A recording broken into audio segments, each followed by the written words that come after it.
petit garçon gît sur le sol, les bras en croix. De la salive et du sang s'écoulent de sa bouche. Une boîte de pilules se trouve près de son corps. C'est le 25 mai 1968, près de Newcastle, que le corps sans vie de Martha Brown, âgé seulement de 4 ans, est retrouvé inanimé dans une maison abandonnée. Ce sont des enfants du quartier qui découvrent son cadavre alors qu'ils exploraient la bâtisse en ruine.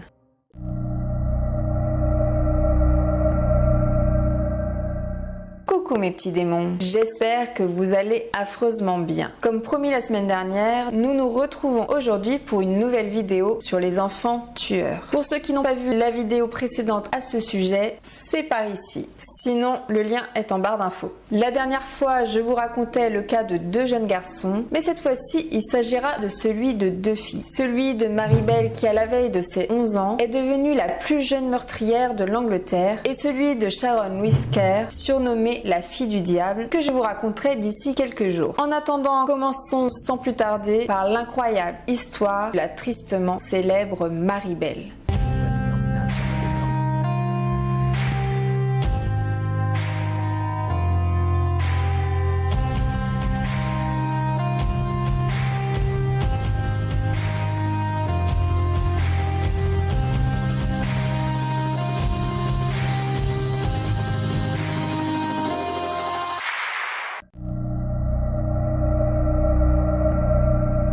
Le jour de sa disparition, le petit Martin était parti rendre visite à sa tante Rita, mais celle-ci l'aurait chassé à plusieurs reprises de chez elle. La première fois, il l'avait dérangée car elle se reposait, et la deuxième fois, il était venu la voir le visage et les mains recouverts de chocolat après avoir mangé des gâteaux, ce qui avait eu le don d'agacer à nouveau sa tante. Rejeté, il s'était alors éloigné de chez elle en quête d'un autre endroit. Après avoir erré dans le quartier, il s'était retrouvé dans une maison en ruine laissée à l'abandon. Après ça, plus jamais personne ne le revu vivant.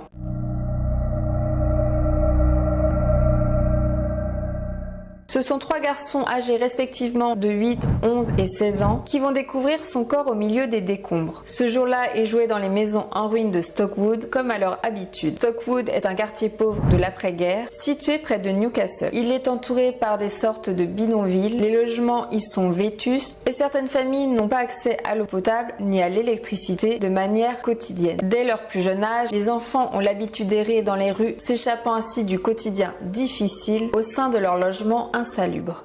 Ces maisons abandonnées font office de terrain de jeu pour les enfants qui errent dans le quartier, qui cherchent à fuir au maximum leur foyer. Le jour de la macabre découverte, l'un des ouvriers qui débranchait les câbles électriques un peu plus loin dans la bâtisse en ruine fut averti par les 3 enfants et tenta de faire du bouche à bouche au petit Martin qui gisait inanimé sur le sol.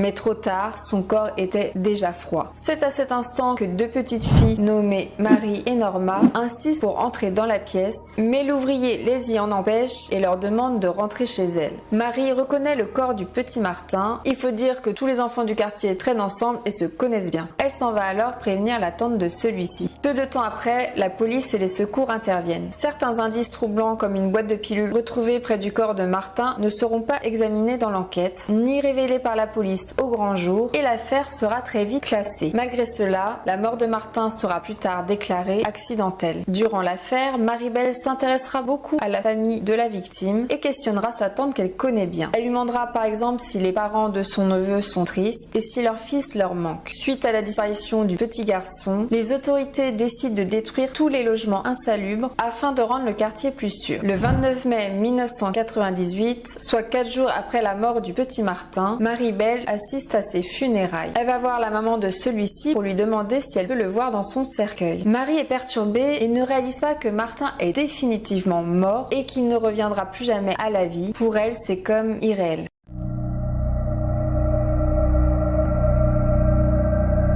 Un peu plus d'1 mois après la mort du petit Martin, un autre décès concernant un jeune enfant a une fois de plus lieu au sein du quartier de Stokewood. C'est le 1er juillet 1998 vers 1h du matin que le corps de Brian Howe, 3 ans, est découvert derrière un gros bloc de béton situé sur un terrain vague. Ses cheveux ont été coupés et dispersés sur son corps. Des entailles recouvrent son pénis et ses jambes. La lettre M majuscule est taillée sur son ventre. Une paire de ciseaux cassés en 2 se trouve à côté du corps. Les mutilations semblent avoir été faites tête avec le ciseau qui a sans doute aussi permis de couper sa chevelure. Il porte aussi de légères marques de transgulation au cou qui se révèlent être la cause de sa mort. Selon l'autopsie, la pression exercée sur son cou était continue mais pas assez puissante pour que celle-ci provienne d'un adulte. D'après les experts, le responsable de ce crime serait un enfant et les recherches vont donc aller dans ce sens. L'autopsie révélera aussi que la gravure sur son corps aurait été faite en 2 fois. La première, la lettre N au moment de la mort, et la deuxième, la transformation de la lettre N en lettre M après le décès. Mais que peuvent bien signifier ces initiales? Avez-vous une petite idée?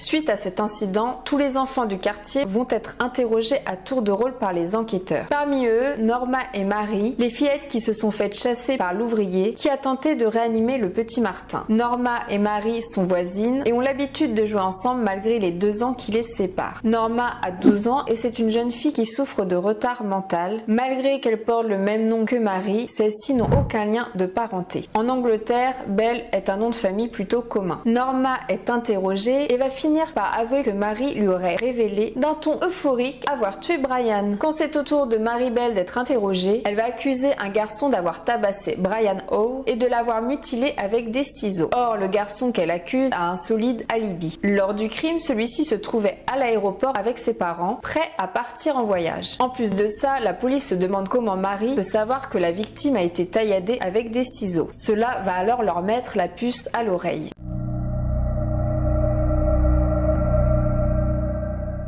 Les policiers vont se pencher sur son cas et enquêter auprès de son école. Ses camarades la décrivent comme une fille lunatique, impulsive et de ce fait imprévisible. Elle peut passer du calme à la colère en une fraction de seconde. Lorsqu'elle est en colère, elle a des accès de violence envers les autres, les saisissant parfois à la gorge. Les autres enfants la craignent et cherchent coûte que coûte à l'éviter. En raison de sa violence, l'école la rappelle à l'ordre à plusieurs reprises, mais sans la sanctionner à juste mesure. Lors de l'enquête, la police découvrira aussi dans ses archives une plainte classée sans suite concernant Marie Bell. Celle-ci faisait suite à l'agression d'une petite fille du quartier de la part de Marie, alors que celle-ci jouait avec elle dans un bac à sable. Prise d'une pulsion soudaine, elle aurait rempli la bouche de sable de la petite, tentant ainsi de l'étouffer devant les yeux estomaqués de la mère de celle-ci. Autre fait troublant, selon plusieurs témoins, Marie aurait assisté à l'enterrement de Brian et ce jour-là, elle semblait particulièrement contente, ce qui avait choqué pas mal de personnes présentes. Suite à tous ces nouveaux éléments, Marie va se faire interroger une nouvelle fois par l'inspecteur chargé de l'affaire. C'est là qu'elle avouera le crime sans scrupule. La police conclut que la lettre N gravée sur le corps de la victime correspondrait à la première lettre du prénom de Norma et la barre transformant la lettre N en un M correspondrait à la première lettre du prénom de Marie, notre chère Marie Bell. Ils auront d'ailleurs confirmation que le ciseau qui a permis de graver ces lettres sur le corps a aussi été utilisé pour couper les cheveux du jeune garçon, entailler ses jambes mais aussi ses parties génitales.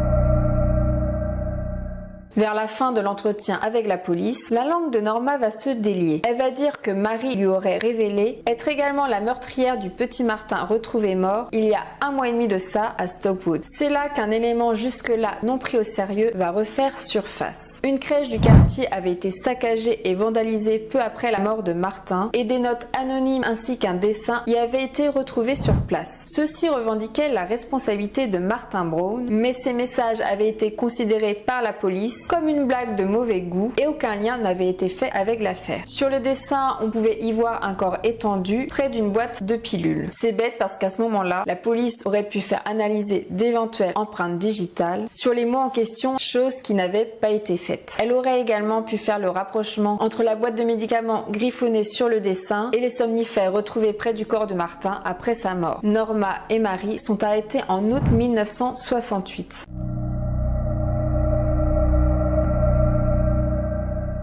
Marie Bell reconnaît la gravité des faits qui lui sont reprochés, mais elle se montre incapable de remords, contrairement à Norma qui va fondre en larmes. L'expertise psychiatrique affirme que Marie présente des symptômes classiques de psychopathie caractérisés par une absence d'empathie et des désordres émotionnels. Marie devient alors, aux yeux de l'Angleterre tout entière, rien de moins que l'incarnation du mal. Les tabloïds la surnomment la fille du diable. C'est peu de le dire car sa mère était loin d'être un ange.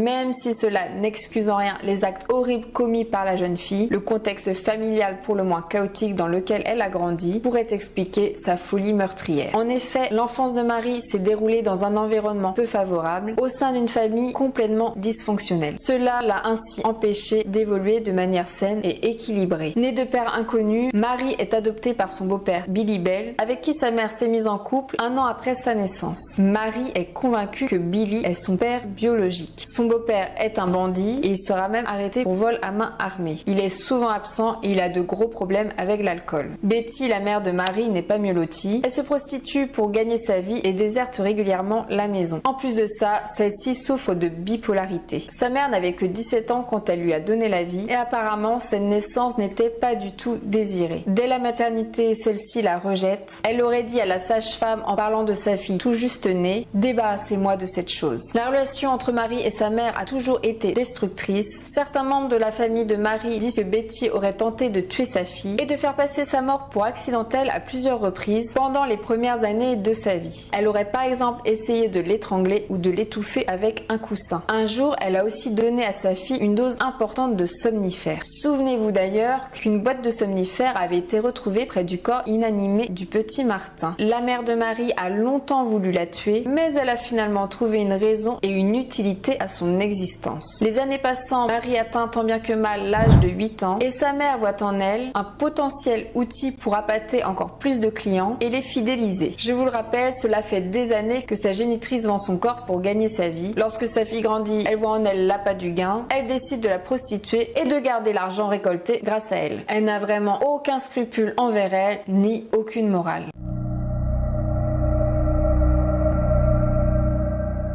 C'est le 17 décembre 1998 que les fillettes sont accusées et jugées pour le meurtre de 2 jeunes garçons dont elles plaident non coupables. Le procès se déroulera 4 mois après la mort de Brian Howe. Lors de celui-ci, on apprend que les filles avaient joué avec le petit Brian avant de l'amadouer avec des bonbons pour qu'il les suive. Norma Bell, la voisine de Marie, est acquittée. Elle est donc déclarée non coupable. Elle est considérée comme non responsable en raison de son retard mental. Elle n'était pas en capacité de comprendre les conséquences de ses actes. Dans l'affaire, elle a été seulement considérée comme un témoin, même si elle a soutenu Marie Bell lors du meurtre de Brian. De par sa déficience, elle était très influençable et Marie avait trouvé en elle une partenaire idéale. Elle la manipulait et pouvait faire d'elle tout ce qu'elle voulait, malgré que Norma avait 2 ans de plus qu'elle. Marie exerçait une grande emprise sur elle. Le procureur la décrira comme une petite fille vicieuse, cruelle et terrifiante. Compte tenu du jeune âge de Marie au moment des faits, c'était la veille de ses 11 ans, et suite au diagnostic de psychopathie qui a été posé par les experts psychiatriques, celle-ci est acquittée des meurtres. Elle est condamnée pour homicide involontaire avec responsabilité réduite. Selon la justice, Marie Bell n'a pas besoin d'être punie, mais il faut mettre les moyens en œuvre pour la réhabiliter dans la société.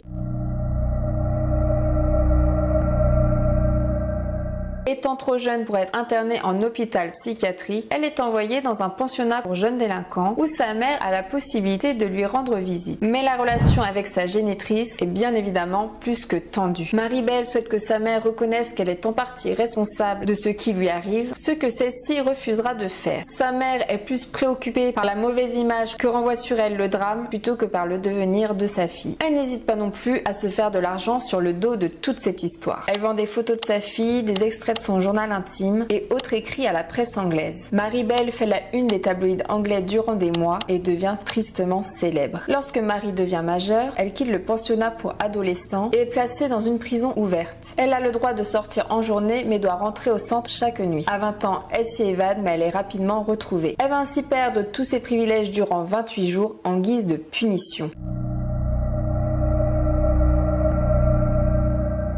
Marie Bell est libérée en 1980 à l'âge de 23 ans. Après avoir purgé 12 ans de prison, elle n'est plus considérée comme une menace pour la société et est relâchée avec une nouvelle identité. Selon ses dires, sa vie en détention a été bénéfique à sa reconstruction. 5 ans après sa libération, Marie Bell devient maman d'une petite fille. Selon les juges de l'application des peines qui la suivent, Marie Bell est une mère aimante et exemplaire. Elle veut protéger sa fille et ne veut pas qu'elle découvre son passé chaotique. Celle-ci ne saura rien du passé de sa mère jusqu'à ce que le lieu de résidence confidences de Marie-Belle soient rendues publiques par des journalistes peu scrupuleux. Elles doivent alors toutes deux sortir de la maison en se couvrant de draps pour ne pas être photographiées et l'anonymat de la petite fille est respecté jusqu'à sa majorité. Heureusement, le 21 mai 2003, Marie-Belle gagne un recours en justice pour préserver à vie son propre anonymat ainsi que celui de sa fille.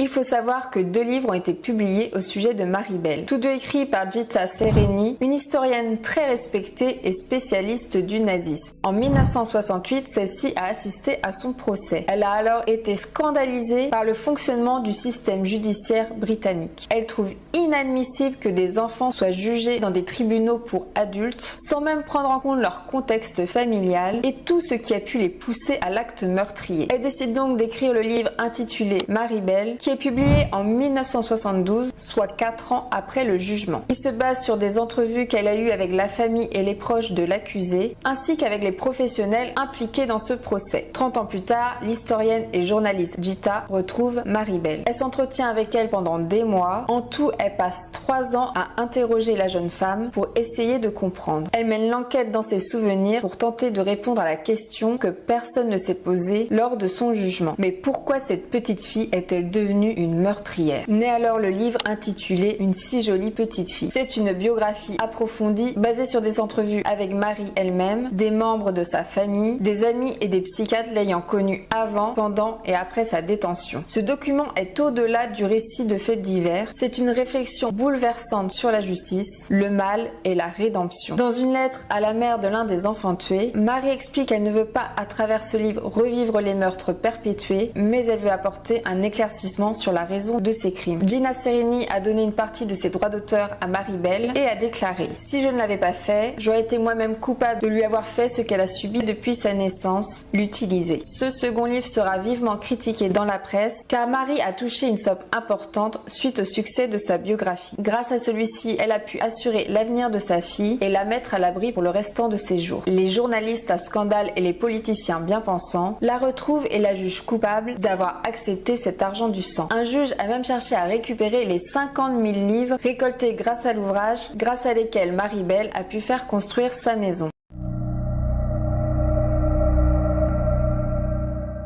Ce que je trouve le plus affligeant, c'est que la mère de Marie-Belle n'a jamais été inquiétée et tenue responsable de ce qu'elle a fait subir à sa fille depuis sa naissance. Pour moi, la personne qui est le plus à blâmer dans toute cette histoire, c'est bien elle. Elle n'a rien fait de bon pour que Marie grandisse de manière saine et équilibrée, et je pense qu'elle aurait dû être punie pour ça. Marie-Belle n'a subi que maltraitance, manque d'amour, négligence, humiliation, rejet, violence physique et psychologique, tout ce qu'il y a de pire pour un enfant. Personne n'a cherché à la sortir de sa situation familiale. Je ne dis pas que tous les enfants traumatisés deviennent des tueurs en puissance, mais tous les psychopathes ont vécu une enfance chaotique, ce qui les a poussés à commettre des actes horribles, voire irréparables. À l'heure actuelle où je vous parle, la mère de Marie-Belle n'est plus de ce monde, et Marie, qui a maintenant 65 ans, est grand-mère d'une petite fille. Elle n'est plus habitée par l'envie de tuer, et ce depuis sa condamnation. Malgré sa rédemption, celle-ci restera toujours aux yeux de l'Angleterre le symbole du mal absolu. Cette affaire a tout de même permis de mettre en place le protocole Marie-Belle. Celui-ci est utilisé en Grande-Bretagne et a pour but de protéger l'identité des mineurs qui ont commis des meurtres afin de leur permettre la réhabilitation. Est-ce que vous pensez que ces enfants ont le droit à une deuxième chance malgré ce qu'ils ont fait, ou au contraire, doivent-ils en payer le prix fort tout le restant de leur vie? J'attends vos avis en commentaire. Ça peut être un bon sujet sur lequel débattre. Dans tous les cas, on se retrouve la semaine prochaine sur la Dark Zone pour une dernière vidéo au sujet des enfants tueurs. L'histoire suivante sera celle de Sharon Louise Carr, la plus jeune meurtrière à avoir été condamnée au Royaume-Uni à l'âge de 15 ans seulement. Si vous ne voulez pas la louper et si ce n'est pas déjà fait, abonnez-vous à la chaîne et n'oubliez pas d'activer la petite cloche des notifications juste là. Si vous avez apprécié cette vidéo, n'hésitez pas à la liker, à la partager et à la commenter. Je me ferai un plaisir de vous lire et de vous répondre. À bientôt mes petits démons.